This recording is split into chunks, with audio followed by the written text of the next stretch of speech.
کہ انہوں نے کمایا کیا، کیسے کمایا، کدھر سے آیا، یہ جو بنی گالا کا ان کا گھر ہے اس کے بارے میں تفصیلاً انکوائری سپریم کورٹ نے بھی کی سارے، اور میڈیا میں تو بہت ہی ڈیٹیل میں ہوئی اس کی، اور سب کے کس طرح پیسے آئے، کس طرح انہوں نے کمائے، اور سپریم کورٹ نے ان پہ جتنے الزامات تھے ان کو خارج کیا۔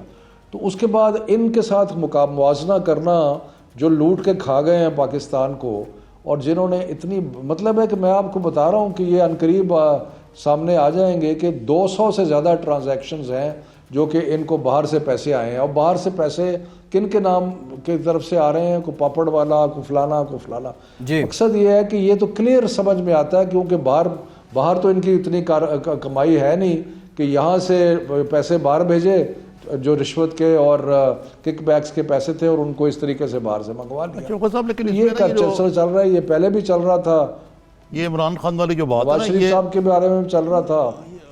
یہ آپ صحیح کہہ رہے ہیں کہ ان کی زندگی صاف شفاف ہے اور منی ٹریل انہوں نے دیا۔ وہ دوسری بات کہہ رہے ہیں کہ اس کی ریگولرائزیشن جو ہے بنی گالا کے مکان کی، ایک دوسرے یہ حمزہ صاحب کا استدلال یہ ہے کہ جی پہلے آپ نے ہمارے پاس صاف پانی کا بنایا کیس، پھر بنایا آشیانہ والا، اس سے کچھ نہیں نکلا، اب وہ منی ٹریل پہ آ گئے۔ یہ آپ کے پاس کوئی اسپیسیفک انفارمیشن ہے شفقت صاحب؟ جو اصل ہو یہ رہا ہے کہ پروسیکیوشن بڑا الزام ہوتے ہیں، کچھ چھان بین تو کرتے ہیں، لیکن یعنی جو بال جو ہے وہ ڈی کے اندر پہنچ جاتا ہے لیکن گول نہیں ہوتا، یہ لوگ باہر آ جاتے ہیں۔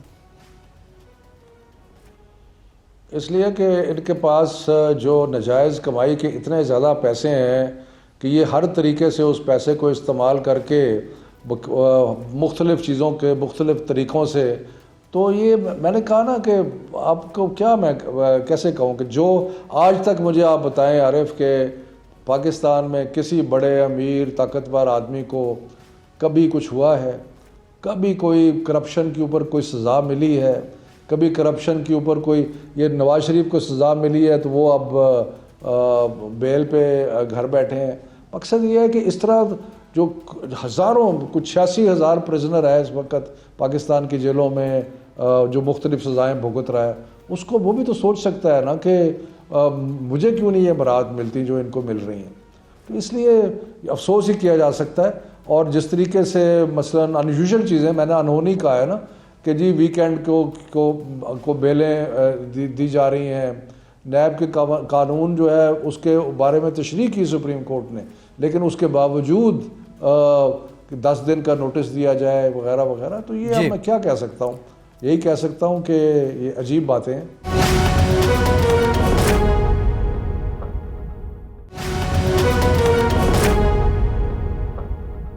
شفقت صاحب، آپ نے پہلے کہا کہ نیب جو ہے وہ انڈیپینڈنٹ ہے، غیر جانبدار ہے۔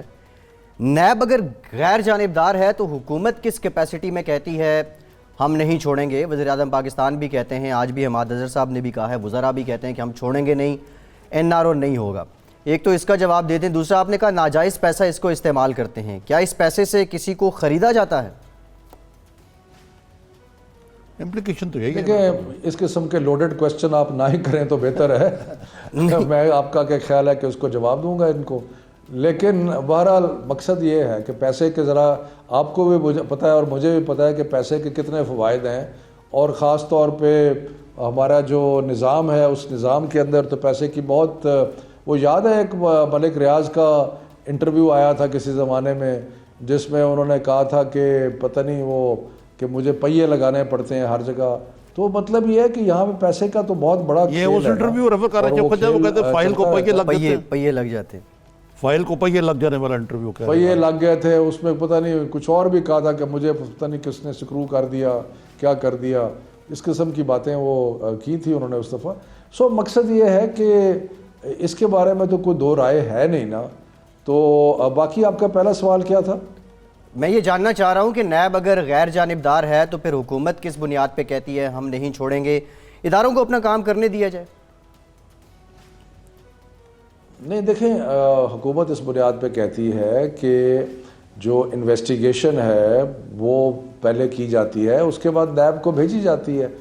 مثلا کئی چیزوں کے بارے میں ہم نے ریفرنسز جو نیب کو کہا ہے کہ جی آپ آئیں اس کی تحقیقات کریں، تو جو بنیادی شروع میں اس کی تحقیق یا جو بھی ہوتی ہے وہ حکومت ہی کرتی ہے۔ لیکن اس میں کوئی دو رائے نہیں ہے کہ نیب ایک انڈیپینڈنٹ ادارہ ہے. نیب انڈیپینڈنٹ ادارہ ہونے کے ساتھ اپنے ثوابدیدی اختیارات جو ہیں ان کو استعمال کرتا ہے, اور اس کے لیے جو بھی سرکاری ایجنسیز ہیں وہ اس کو ہیلپ کرتی ہیں. تو نیب جو ہے وہ کوئی حکومت کے متحد نہیں ہے.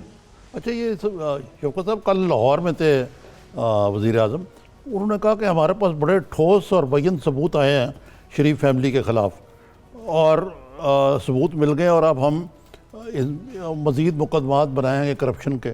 تو یہ واقعی کوئی سالڈ ایویڈنس آ گیا آپ کے پاس جو یہ نہ ہو کہ آگے جا کے بالکل ٹھوس نکلے؟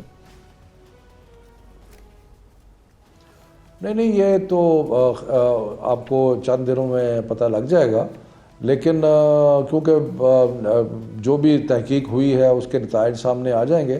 لیکن میں آپ کو بتا رہا ہوں جو میں نے اندازہ لگایا ہے, اخباریں پڑھی ہیں, لوگوں سے بات کی ہے, تو میں نے اندازہ لگایا کہ شہباز شریف فیملی جو ہے وہ کوئی $20 ملین سے زیادہ ان کو باہر سے اور اس کے اندر میں نے یہ بھی سنا ہے, اور یہ آپ اس کی تصدیق کر سکتے ہیں, کہ $10,000 سے زیادہ جب پیسے آئیں تو اس کو خود ریسیو کرنا پڑتا ہے.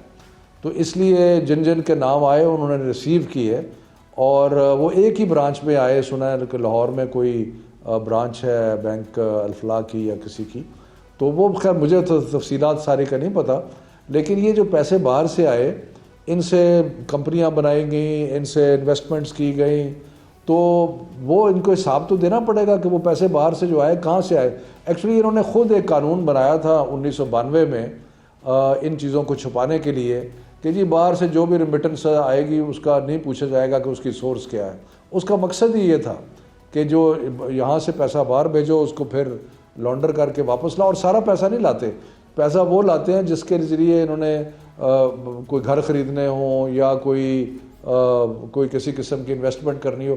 آپ کو یاد ہے کہ حسین نواز نے بھی کوئی کروڑوں اور 1 اربوں روپے جو ہے نواز شریف صاحب کو بھیجے, جس سے کوئی زمینیں خریدی گئیں, کچھ اور ہوا. نواز شریف صاحب کے پاس آتے تھے, پھر وہ اپنا آگے اس کو ٹرانسفر کر دیتے تھے مریم صاحبہ کو. تو یہ اس قسم کی چیزیں, یہ سارا ایک, اور یہ جو اقامے کا سلسلہ ہے یہ بھی بڑا کلیئر ہے. اقامہ کیوں لوگ بناتے ہیں؟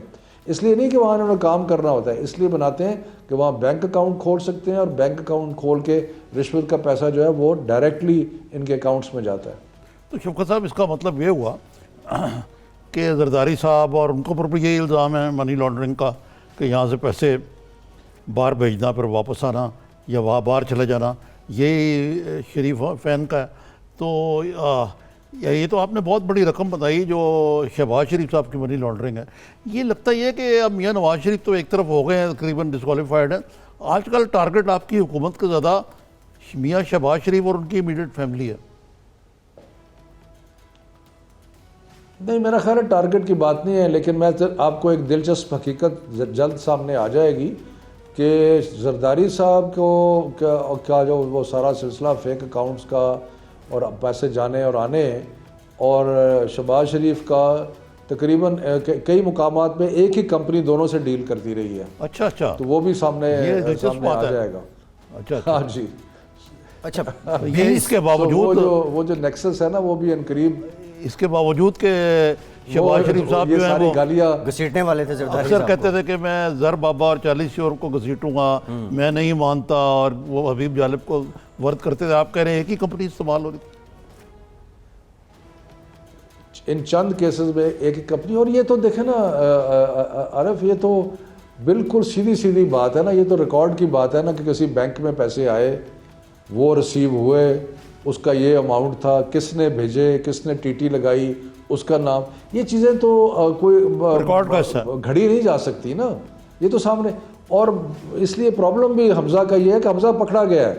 یہ حمزہ کو بھی پیسے آئے تھے تو اس کو پکڑا گیا ہے, اور وہ اس نے جو اپنی جداتیں بنائی ہیں اس کا وہ ایکسپلین نہیں کر سکتا کہ پیسے کہاں سے آئے. جہاں تک مجھے یاد پڑتا ہے, اگین یہ چیزیں مزید باہر آئیں گی, کہ میرا خیال ہے 2009 کے بعد ایک بہت بڑا رائز ہے شہباز شریف فیملی کے جو نیٹ ایسٹس ہیں, ان جو ایسٹس ہیں ان میں بہت بڑا ایک رائز ہے. تو یہ جو باتیں کہ شہباز شریف کہتا ہے کہ میں بڑا آنیسٹ ہوں, یہ سب اب ایکسپوز ہو رہی ہیں. ٹھیک ہے.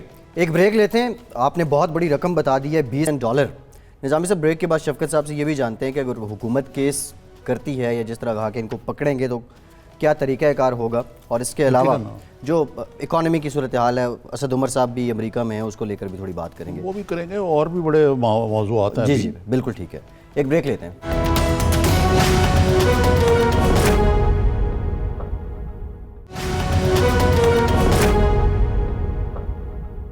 بریک کے بعد ایک بار پھر سے پروگرام میں آپ کو ویلکم کرتے ہیں. شفقت صاحب, بریک سے پہلے آپ بات کر رہے تھے شہباز شریف صاحب اور حمزہ شہباز کے خلاف کچھ ثبوت آپ کو ملے ہیں. مبینہ طور پہ $20 ملین کی یہ منی لانڈرنگ ہے. حکومت اب قانونی چارہ جوئی کے طور پہ کیا کرے گی؟ کیا نیب کو شکایت کی جائے گی, ان کو درخواست دی جائے گی, یا کوئی اور طریقہ اپنایا جائے گا؟ نہیں, میرا خیال ہے کہ شاید نیب کو آلریڈی ان ساری چیزوں کا علم ہے, اور جو گرفتاری اس کی تھی حمزہ کی, اس کا مقصد ہی یہ تھا کہ ان کے پاس کوئی ثبوت ضرور ہوں گے جس کی وجہ سے انہوں نے کیا ہے, اور شاید وہ جو ہے کہ جی ان کے اثاثے جو ہے ان کی انکم سے زیادہ ہیں, تو اس کی تحقیق بھی انہوں نے کرنی ہے. تو یہ میرا خیال ہے کہ اصل ادارہ جو اس پہ کارروائی کرے گا وہ تو نیب بھی ہے. شوکت صاحب, ایک اور موضوع کی طرف چلتے ہیں. وہ ہے کہ ملک میں جو اقتصادی صورتحال ہے وہ کوئی اتنی قابل رشک نہیں ہے.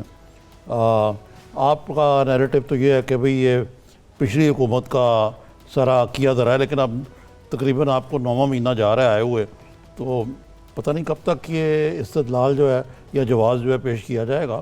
لیکن محترمہ مریم نواز نے ایک دلچسپ آج بڑی دیر کے بعد اپنی خاموشی توڑی ہے.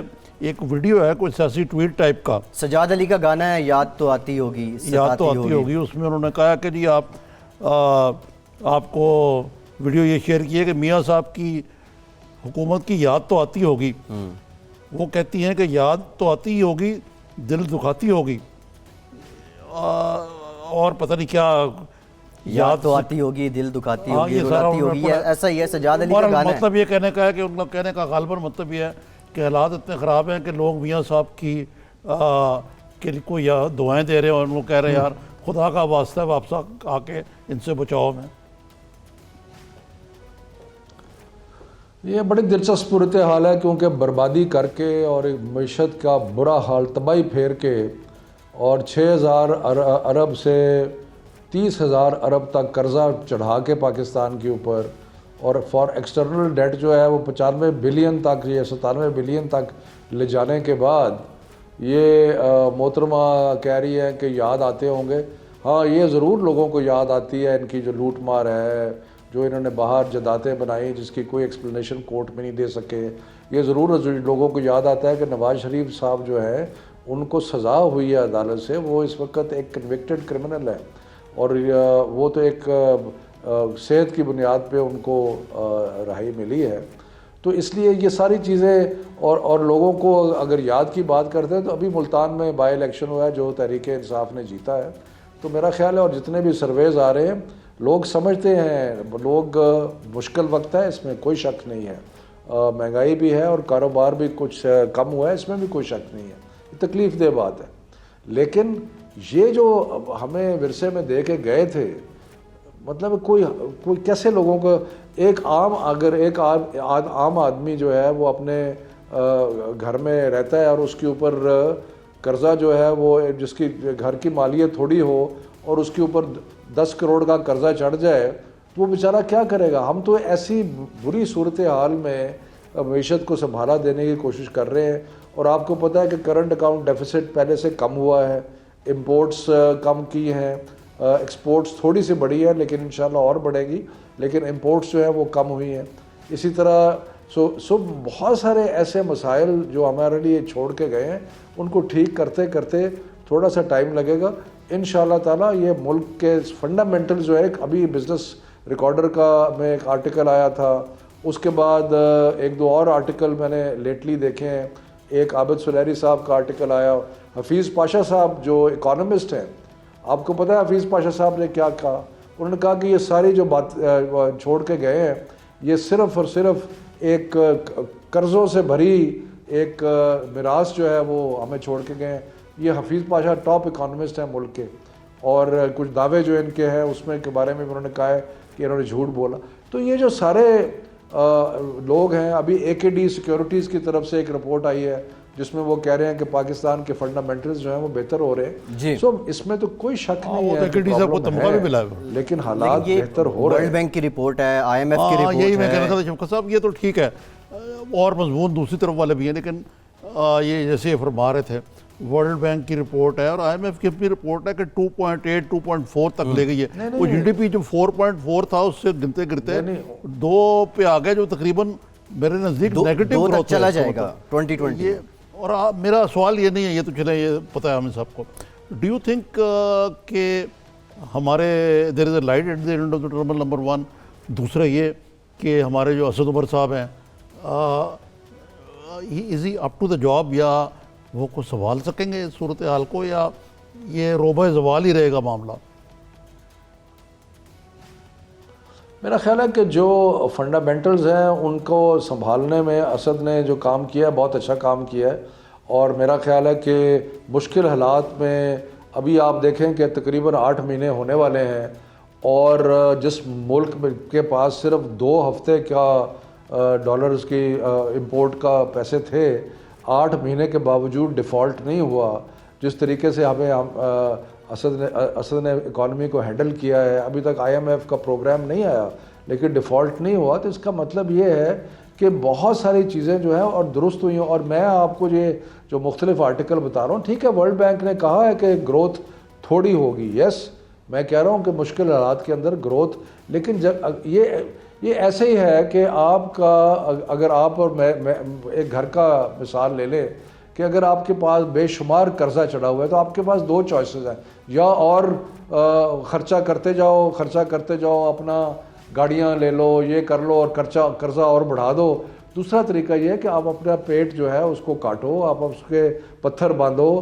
اور تکلیف تو ہوتی ہے, جب آپ پیٹ میں پتھر باندھتے ہیں تکلیف تو ہوتی ہے, لیکن آپ آہستہ آہستہ اپنا قرضہ کم کرتے ہیں, اپنے حالات جو ہے بہتر سو جو ہم کر رہے ہیں وہ وہی ہے کہ جو ایک کوئی بھی سمجھدار شخص جو ہے وہ بجائے اس کے وہ بے شمار جو لیوش اسپینڈ, ان کی جو گروتھ ریٹ تھی, آپ کو پتہ ہے کہ ان کی گروتھ ریٹ صرف منی سپلائی کو بڑھانے کی وجہ سے تھی, لیکن اس کے اندر ڈیٹیل میں جانے کی ضرورت نہیں ہے. انہوں نے جو ورثے میں چھوڑا اس کو سنبھالتے ٹائم لگے گا. اچھا شفقت صاحب, یہ تو آپ کہہ رہے ہیں نا آسٹیرٹی کی بات کر رہے ہیں, لیکن کچھ معاملات میں الٹی گنگا بھی بہہ رہی ہے. مثلاً یہ ہے کہ چلے وہ خان صاحب کو پتہ لگا تو انہوں نے روک دیا, جو پنجاب اسمبلی کے ارکان کی تنخواہوں میں کئی گنا اضافہ, اور چیف منسٹر صاحب کے لیے تاحیات گھر وغیرہ وغیرہ. لیکن اب یہ خبر آئی ہے کہ پنجاب کے وزراء کے لیے 70 نئی لگژری کاریں خریدی جا رہی ہیں, یعنی کہ جو کاریں خریدی جائیں گی ان کا خرچہ جو گاڑیاں نیلام کی ہیں اس سے کئی گنا زیادہ ہوگا. میرا خیال ہے کہ اس قسم کی جس کو وہ اب نئی ایک اچھی ٹرم آئی ہے فیک نیوز, تو یہ بھی بالکل فیک نیوز ہے کہ یہ 70 نئی گاڑیاں, مطلب حالت یہ ہے, میں آپ کو بتاؤں کہ ہم لوگوں نے آسٹیرٹی اس حد تک ہے کہ ہم وزراء جو ہیں باہر نہیں جا سکتے اگر سرکار کا خرچہ جو ہے وہ انوالو ہے. آپ تو چاہے کہ پہلے بھی نہیں بلا سکتے, وہ جو میڈیکل ٹریٹمنٹ ہے وہ بند کر دی. تو آپ کا کیا خیال ہے کہ عمران خان صاحب اور وزار صاحب وہ 70 نئی گاڑیاں آرڈر کرتے ہیں؟ یہ ایسی باتیں ہیں. دیکھیں نا, یہ فیک نیوز کا جب سلسلہ چلتا ہے تو پھر وہ سوشل میڈیا اس کو اٹھا لیتا ہے. یہ کمپلیٹلی فیک نیوز ہے اور ایسی کوئی چیز نہیں کی جا رہی جی. اور بالکل آسٹیرٹی, ہم نے تو پیٹ پہ لٹرلی پتھر باندھے ہوئے ہیں اور قوم جو ہے وہ ایک قربانی دے رہی ہے وقتی طور پہ, لیکن انشاءاللہ حالات بہتر ہوں گے. میں آپ کو بتا رہا ہوں اگر آپ دیکھیں کہ فنڈامنٹلز اب بہتر ہوں گے تو بہتری ہوگی. میں ایک چیز کی طرف, آپ پنجاب میں ماشاءاللہ انفارمیشن منسٹر بھی رہے ہیں, آپ ایک کالم نگار, ایک صحافی بھی ہیں پارٹ ٹائم, تجزیہ نگار بھی رہے ہیں آپ کا بڑا تجربہ ہے. اس حکومت کے جو ترجمان ہیں ان کا سارا زور جو ہے مخالفین کی گالی گلوچ کی طرف ہے. حکومت کے امیج کو صحیح کرنا اور اس فیک نیوز کی گنجائش کو کم کرنا جو ہے وہ تو بالکل قطعاً نہیں ہو رہا, بلکہ اس کے ساتھ ساتھ ایک عجیب قسم کی سلسلہ ہے آپ کا کہ یعنی وزراء ایک دوسرے کے خلاف کھلم کھلا بیان بازی کر رہے ہیں. مثلاً شفقت صاحب آپ کو معلوم ہے شاہ محمود قریشی صاحب جہانگیر ترین سے اتنے تنگ تھے کہ انہوں نے جہانگیر ترین پر اٹیک کر دیے, وہ کیبنٹ میٹنگ میں کیوں بیٹھتے ہیں. خود فواد چودھری صاحب نے نعیم الحق پر اعتراض کر دیا, اور میں آپ کو کئی مسئلے دے سکتا ہوں. تو یہ کوئی تھوڑا سا اپنا جو میسج ہے یہ اتنا کمزور کیوں جا رہا ہے آپ کا؟ حالات بہتر ہیں آپ کہہ رہے ہیں لیکن میسج تو بڑا کمزور جا رہا ہے.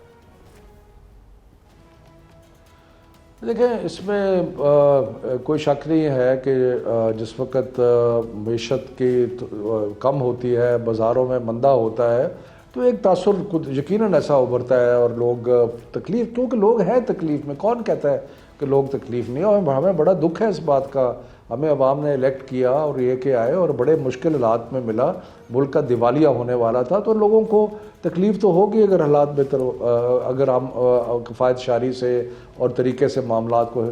ہاں جہاں تک یہ بات کا تعلق ہے, میرا خیال ہے کہ یہ کوئی اچھی بات تو نہیں ہے. ہر بڑی جماعت میں آپس میں کچھ نہ کچھ ایسا ہوتا ہے کہ چیزوں کے بارے میں اتفاق رائے نہیں ہوتا یا مختلف سوچ ہوتی ہے. کچھ کئی دفعہ دوستیاں کچھ سے زیادہ ہوتی ہیں, کچھ سے کم ہوتی ہیں, لیکن ان کو پبلک میں نہیں آنا چاہیے. پبلک میں آنے سے وہ جو اصل صورتحال اتنی شاید بری نہیں ہوتی, لیکن پبلک میں آنے سے ایسے لگتا ہے جیسے پتہ نہیں کوئی سارے ایک دوسرے کے دستوں گریباں ہیں. میرا خیال ہے ایسی کوئی بات نہیں. ٹھیک. اچھا شفقت صاحب, وزیر اعظم صاحب یہاں تھے لاہور میں, اور لوکل گورنمنٹ سسٹم جو پنجاب کا ہے اس کا مسودہ بھی انہوں نے دیکھا, اس کی منظوری بھی دی. ماضی میں ہم نے دیکھا مشرف دور کے بعد پیپلز پارٹی نے لوکل گورنمنٹ جو ہے لوکل الیکشنز وہ نہیں کروائے, نون لیگ نے کروائے عدالتی حکم پر. عدالتی حکم جب آیا تو اس کے بعد یہ سلسلہ شروع ہوا. اس وقت مہنگائی جس طرح آپ نے کہا لوگ مشکل میں ہیں, ان پبلک سینٹیمنٹس کو دیکھتے ہوئے کیا پی ٹی آئی کی گورنمنٹ وقت پر لوکل باڈی الیکشن کروائے گی؟ میرا خیال ہے کہ شاید وقت سے پہلے کرائے گی, کیونکہ جو انہوں نے حساب کتاب لگایا تھا نون لیگ والوں نے, وہ تو انہوں نے 5 سال کی ٹرم دے دی تھی لوکل باڈیز کو. اور میرا خیال ہے کہ ہم تو میں نے جو میری اطلاع ہے کہ 2020 میں لوکل باڈی الیکشن جو ہے وہ انشاءاللہ ہوگا.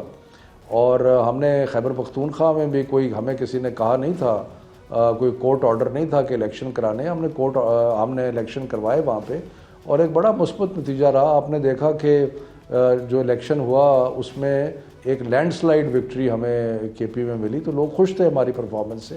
اور انشاءاللہ جو پنجاب کا لوکل گورنمنٹ ایکٹ بن رہا ہے اس کے جو تفصیلات آپ نے اخبارات میں تھوڑی پڑھی ہوں گی, اس کے اندر ایسی چیزیں آ رہی ہیں جو کہ پہلے کبھی نہیں تھی پنجاب میں. مثلاً گاؤں کی سطح پہ لوگوں کو امپاور کیا جا رہا ہے, گاؤں کی پنچایتیں بنائی جا رہی ہیں, اور جرگا اور یہ شہروں میں نیبرہڈ کونسل.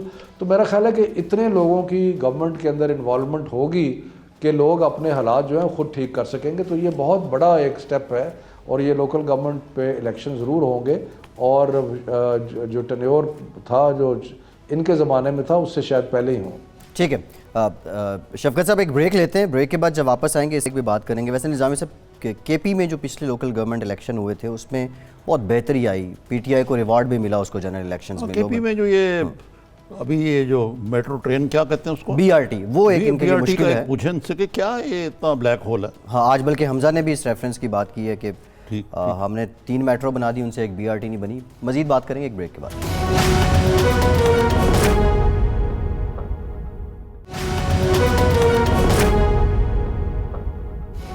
بریک کے بعد ایک بار پھر سے آپ کو پروگرام میں ویلکم کریں گے. شفقت صاحب, ابھی ہم کچھ لوکل باڈی کی بات کر رہے تھے, گورننس کی بات کر رہے تھے. صوبائی وزراء جو پنجاب کے ہیں انہوں نے عمران خان صاحب سے شکایتوں کے انبار لگا دیے کہ بیوروکریسی نہ خود کام کر رہی ہے نہ ہمیں کرنے دے رہی ہے. اور اس سے پہلے جو تاثر تھا کہ بیوروکریٹس نیب کی وجہ سے خوف زدہ ہیں. یہ معاملات کیسے آگے چلیں گے؟ اگر بیوروکریسی کام نہیں کر رہی تو وزراء کام لیں گے کیسے؟ دیکھیں, جب ایک سٹیٹس کو آپ چینج کرنے کی کوشش کرتے ہیں تو پرابلمز تو ہوتے ہیں. مجھے یاد ہے بھٹو صاحب شروع میں آئے تھے تو بڑی اسٹرائکیں ہوئیں, پولیس نے اسٹرائک کر دی. یہ وہ جب بھی کوئی ایکچول چینج تبدیلی لانے کی کوشش کرتا ہے تو یا کوئی ایسی پارٹی آتی ہے جو تبدیلی لا رہی ہے تو اس میں پھر ڈیفیکلٹیز تو ہوتی ہیں. اب مجھے نہیں پتا کہ کس حد تک بیوروکریسی جو ہے وہ کوآپریٹ نہیں کر رہی یا کہ یہ کوئی ایک آدھے کسی منسٹر کے ساتھ کوئی پرابلم ہے. میں تو آپ کو کہہ سکتا ہوں کہ مجھے تو کوئی پرابلم نہیں ہے. میرے ساتھ ہمارے سرکاری ملازمین جتنے بھی ہیں ساتھ مل کے ہم کام کرتے ہیں, کوئی ایشو نہیں ہے. سو اس لیے میرا خیال ہے کہ ہو سکتا ہے کہ ذرا رپورٹنگ میں ذرا ایگزیجریٹ کر دیے گئے ہو کہ جناب سارے منسٹرز نے یہ کہا ہے. ہو سکتا ہے ایک آدھے منسٹر نے ایسی میرا خیال تو یہ شفقت جی, آپ تو خود بھی دیکھنا, اوریجنلی تو آپ بیوروکریٹ ہیں, یعنی بیوروکریسی سیاست میں ہیں, تو آپ تو دونوں, میں آج سے 30 سال پہلے تھا. وہی میں کہہ رہا ہوں اوریجنلی تو آپ دونوں معاملات کو سمجھتے ہیں. تو یقیناً یہ اگر بیوروکریسی کو انڈیپینڈنس دی جائے گی تو وہ کام کریں گے, لیکن اگر ان کو یہ خدشہ ہو کہ نیب والے دھر لیں گے تو وہ کوئی فیصلہ ہی نہیں کریں گے. یہ ایشو تو ضرور ہے. میرا خیال ہے کہ ایک خوف ضرور ہے اور اس کو ایکنالج کرنا چاہیے, اس کو تسلیم کرنا چاہیے کہ ایک خوف ہے. اور اس کی وجہ یہ ہے کہ جو پروسیجرل مسٹیکس ہیں اس کے اوپر بھی لوگوں کو پکڑا گیا ہے, جیل میں رکھا گیا ہے. تو میرا خیال ہے کہ تھوڑا سا ہمیں دیکھنا پڑے گا اور نیب کو, قانون کو بھی دیکھنا پڑے گا کہ پروسیجرل پرابلمز اور کرپشن بہت فرق چیز ہے. اور یہ دائرہ بہت زیادہ پھیلانے سے بھی کئی دفعہ ایک فضا بنتی ہے جو ملک و قوم کے لیے موافق خوف و ہراس کی فضا بنتی ہے. جی, خوف و ہراس کی شفقت صاحب آپ کا بہت بہت شکریہ. بنتی ہے. بہت شکریہ شفقت صاحب, آپ ہمارے ساتھ موجود ہیں. اصل گفتگو ہوئی آپ. اچھا, بہت سی باتیں شفقت صاحب نے مانی ہیں کہ بیوروکریسی جو ہے وہ خوف کا شکار ہے. پارشلی اس بات کو بھی مانا. پتہ نہیں آپ نے سوال کیا نہیں مانا, میں نے مانا. میرے سوال تو پتہ نہیں کیوں جواب کہتے ہیں آپ لوڈڈ کویسچن کر رہے ہیں. خیر ایسی کوئی بات نہیں ہے. نظامی صاحب, بیک ٹو حنیف عباسی صاحب کی جو رہائی ہے, مسلم لیگ نون کو سیاسی طور پہ کتنا فائدہ ملے گا؟ یہ دیکھیں, مسلم لیگ نون کو یہ جیسے میں نے کہا نا ایک تسلسل ہے. ایسا لگ رہا ہے کہ نیب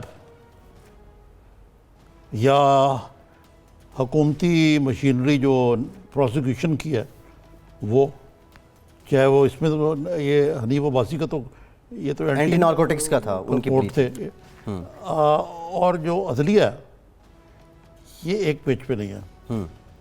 اور یہ محض پی ٹی آئی کا یہ کہہ دینا کہ جی یہ فیور کر رہے ہیں, یہ کر رہے ہیں, وہ کر رہے ہیں, یہ نہیں ہے. یہ بڑا فرق پڑا ہے. دیکھیں جب سے سپریم کورٹ میں تبدیلی آئی ہے یہ ماحول بدل گیا عدالتوں کا. عدالتیں اپنے آپ کو اسرٹ کر رہی ہیں. اور پرابلم یہ ہے کہ جیسے کل اعتزاز احسن صاحب خود فرما رہے تھے, کیونکہ وہ بھی یہی بات کر رہے تھے, لیکن وہ ساتھ یہ ایکنالج کر رہے تھے کہ نیب جو ہے وہ مواد تو شاید اکٹھا کر لیتی ہے لیکن وہ ڈی میں بال لا کے گول کرنے میں ناکام ہوتی ہے. تو مقصد یہ ہے کہ یہ نیب کا ادارے کی یہ بہت بڑی ناکامی ہے اور یہ بڑی امبیرسمنٹ ہے گورنمنٹ کے لیے کہ آپ یہ دیکھیں نا, اب صاف پانی, آشیانہ, پھر وہ جو رمضان شکر مل. اب رمضان شکر مل جب کورٹ نے کہہ دیے یار کہ یہ کیا, یہ کوئی شہباز شریف کی ذاتی بنائی تھی, تو اب یہ کیا, اب اس کے بعد آپ نے ریفرنس کر دیا 6 مانی وارد, اس ریفرنس سے کیا نکلے گا؟ تو مقصد کہنے کا یہ ہے کہ اس سے یہ ہے کہ جو اصل ملزم ہیں وہ بھی نیٹ سے نکل جاتے ہیں, کیونکہ قانون تو اندھا ہوتا ہے. قانون جو ہے اس نے تو میرٹس پہ فیصلہ کرنا ہے نا. اب یہ حنیف عباسی صاحب کا جو کیس ہے اتنا کمزور بنایا گیا, آپ یہ یقین کریں کہ وہ کہتے ہیں یار یہ تو ایفرٹین سے دوائیاں بنانے کے لیے, اب آپ اگر اس کو بیچتے رہیں تو پھر اس میں جو اور لوگ ہیں آپ نے جنہوں نے کوٹا الاٹ کیا ہے ان کے خلاف کوئی کارروائی نہیں ہے. نظامی صاحب چھوڑ دیا, یہ بڑی دلچسپ صورتحال ہے. لیکن ایک اور بات نا, اس میں ایک اور ایک بڑا ڈپریسڈ آدمی ہے جس کا نام ہے شیخ محمد رشید. شیخ صاحب کے لیے تو یہ کوئی اچھی خبر نہیں ہے کہ حنیف عباسی ان کو بڑا بہت ٹف ٹائم دیا ہوا تھا پنڈی میں. یعنی آپ بھی عباسی ہیں, کوئی آپ کے عزیز تو نہیں ہے؟ نہیں, میرے عزیز نہیں ہیں حنیف عباسی صاحب, لیکن جیل جانے سے پہلے آخری بار جو میں نے ان کا انٹرویو کیا اس میں انہوں نے کہا, انہوں نے استدعا کی, کہتے ہیں کہ میڈیا کے تھرو میں عدالت سے پھر استدعا کرتا ہوں کہ ایفیڈرین کیس کا فیصلہ آپ کر دیں. اور پھر اس کے بعد جب اگلے دن آ گیا کہ روزانہ کی بنیاد پہ 16 جولائی سے 21 جولائی 2018 شیخ صاحب ان سے الیکشن ہار چکے ہوئے کوئی نہیں. شیخ صاحب حنیف عباسی ان کا بھتیجا آ رہا ہوا ہے. شیخ صاحب کا بھتیجا جو ہے, شیخ صاحب نے سیٹ چھوڑی تھی تو اس وقت حنیف عباسی صاحب نے ان کے بھتیجے کو ہرایا تھا. شیخ صاحب کا کئی قلعے اور سب بڑے مضبوط ہیں بائی دی وے. شیخ صاحب کے پنڈی میں قلعے ایک حلقے میں تو ہیں, لیکن جو حنیف عباسی والا حلقہ ہے. پنڈی سے کیا مراد ہے آپ کی؟